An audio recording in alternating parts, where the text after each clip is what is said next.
Good morning 8th class. हमारा chapter चल रहा है lesson number 15 first war of independence.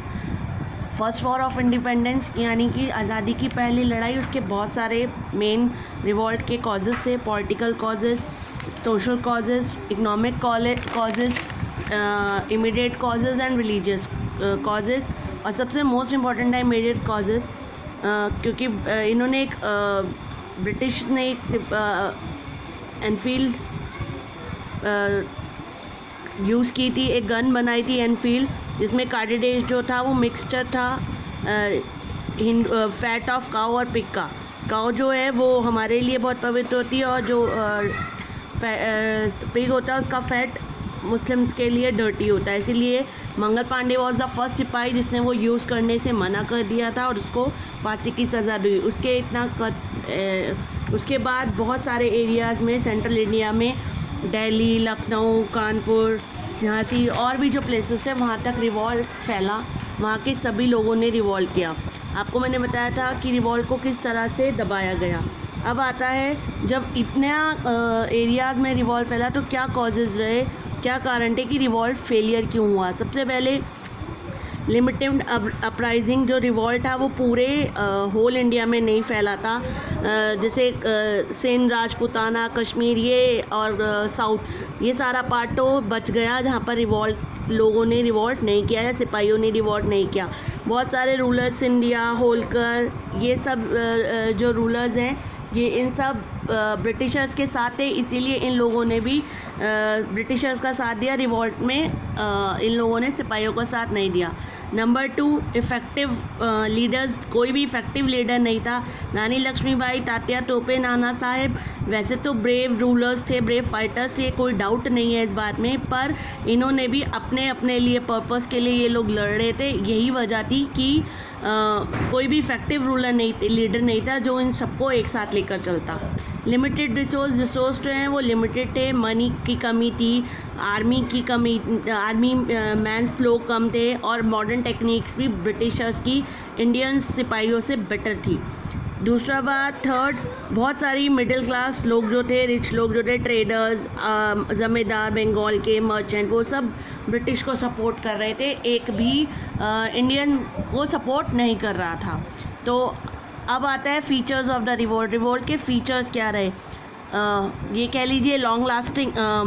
British historian जो हैं इसको केवल एक सिपाहियों की घटना कहते हैं, जबकि देखा जाए तो इसमें लॉट्स ऑफ नंबर ऑफ सिपाहीज जुड़े थे।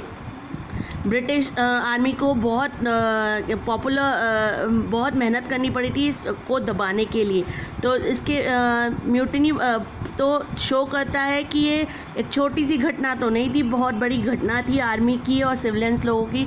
जैसे सबसे पहले लॉन्ग लास्टिंग, बहुत लंबी चली थी ये रिवॉल्ट। इसको अब सिपाही म्यूटिनी कह सकते हैं, पर बाद में लोगों ने अधिकतर लोगों ने इसको सपोर्ट किया। पीजेंट और आर्टिस्ट भी जो हैं इसके साथ उन्होंने पार्टिसिपेट किया। होल मैनी रीजन्स में कॉमन पब्लिक जो है उन्होंने भी सिपाहियों के साथ मिलकर इस रिवॉल्ट में अपना साथ दिया।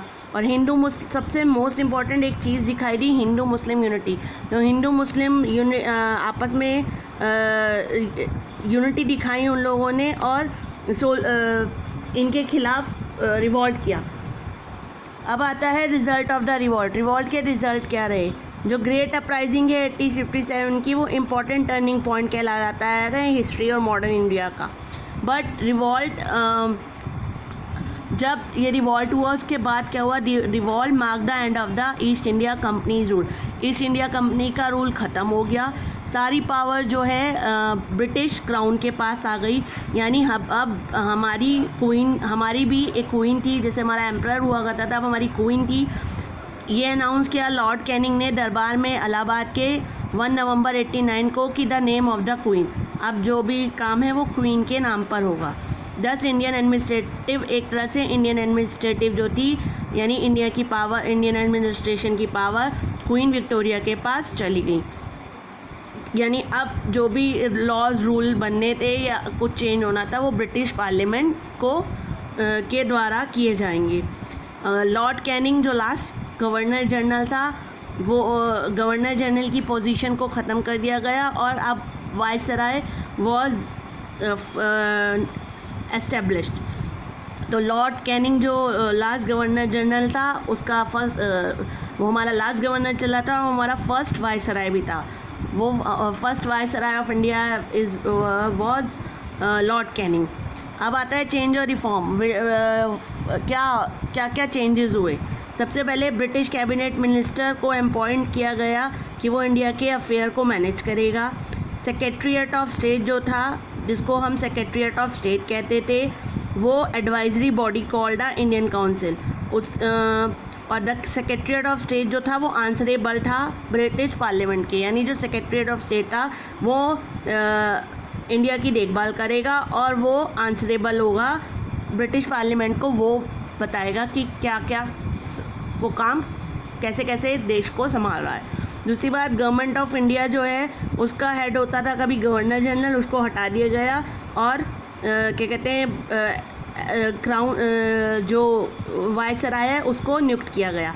यानी गवर्नर जनरल की पोजीशन ख़त्म हो गई। अब जो हेड होता था उसको वायसराय कहते थे और viceroy secretary of state report to the secretary of state in the England. और वायसराय जो है रिपोर्ट करता था सेक्रेटरी ऑफ स्टेट को, यानी इंग्लैंड में। क्वीन ऑफ इंग्लैंड, जो क्वीन ऑफ इंग्लैंड है उसने अश्योर कर दिया कि प्रिंसली स्टेट जो हैं या उनकी जो टेरिटरी है वो उनकी बनी रहेगी, उनको उतना ही सम्मान मिलेगा जैसे पहले मिलता था, और बल्कि अब उनको लॉयल रूलर्स को टाइटल भी दिया जाने लगा।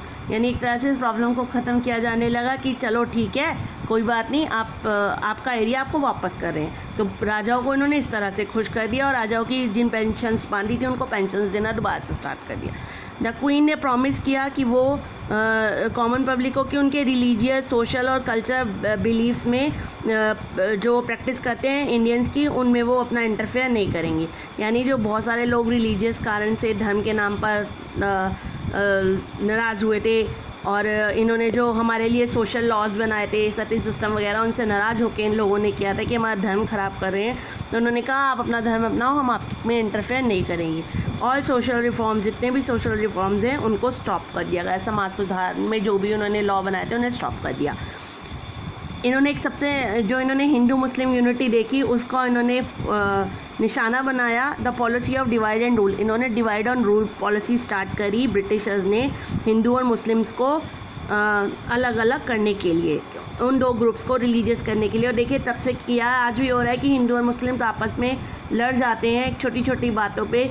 ये बीज जो है डिवाइड एंड रूल क्या कहते हैं ब्रिटिशर्स के द्वारा ही बोया गया था। आर्मी को स्ट्रक्चर किया गया टू प्रिवेंट, यानी आर्मी बढ़ाई गई।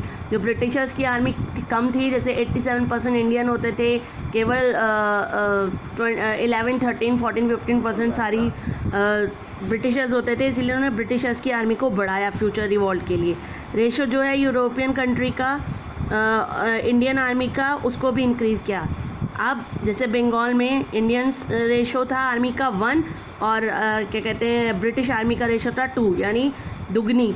और ऐसे ही मद्रास और बॉम्बे में रेशो था 2 and 5, यानी 2% क्या कहते हैं Indian army and 5% is British army. उसके अलावा इम्पॉर्टेंट और स्ट्रेटेजिक पोजीशंस जो हैं वो केवल यूरोपियंस ट्रूप्स को ही मिलेगी, बाकी इंडियंस आर्मी को या इंडियन सिपाही को हायर रैंक नहीं मिलेंगे। क्रूशल डिवीज़न जैसे कि आर्टिलरी, तोपें वगैरह जो थी टोटली यूरोपियन हैंड्स, सारी पावर यूरोपियन हैंड्स में चली, यूरोपियों के पास चली गई। इंडियन आर्मी का उससे मामला ख़त्म कर दिया गया कि वो भविष्य में फिर से वेपन्स ना ले सकें। No Indian could become an officer, कोई भी इंडियन ऑफिसर नहीं बन पाएगा। और जो उनके हमारे इंडिया के मेन 3 आर्मी थी, लॉयल, सिख, पठान्स और गोरखा, उनको डिक्लेयर कर दिया गया मार्शल रेसेस और एनकरेज किया गया कि आप ब्रिटिश आर्मी को ज्वाइन करो। उसके अलावा जो मुख्य लोग थे जिनकी वजह से रिवॉल्ट हुआ, अवध, बिहार और सेंट्रल इंडिया, उनकी आर्मी को नॉन मार्शल कर दिया, उन्हें निकाल लिया गया जॉब पे से और उनकी जगह पे और लोगों को रखा गया। द ब्रिटिश जो है उन्होंने बहुत सोच समझ के काम किया, राजाओं को अपना राजपाट दे दिया, कॉमन पब्लिक को भी खुश कर दिया, सिपाहियों को इन्होंने सीट्स पे से हटा दिया और क्वीन विक्टोरिया को हमारे इंडिया का एम्परर बना दिया। तो इस तरह से रिवॉल्ट ऑफ 50-57 एंड हुआ और बिगिनिंग हुई न्यू वन की। भले ही उस समय हमारा देश आज़ाद नहीं हो पाया, बहुत सारे कारण रहे, पर फिर भी हमारे इंडियंस ने कोशिश करी और इसीलिए हमारे इंडियन हिस्टोरियंस कहते हैं कि ये सिपाहियों की म्यूटिनी नहीं बल्कि एक फर्स्ट वॉर ऑफ इंडिपेंडेंस थी। चलिए अब मैं क्लास ख़त्म करती हूँ। Okay, have a nice day बच्चा।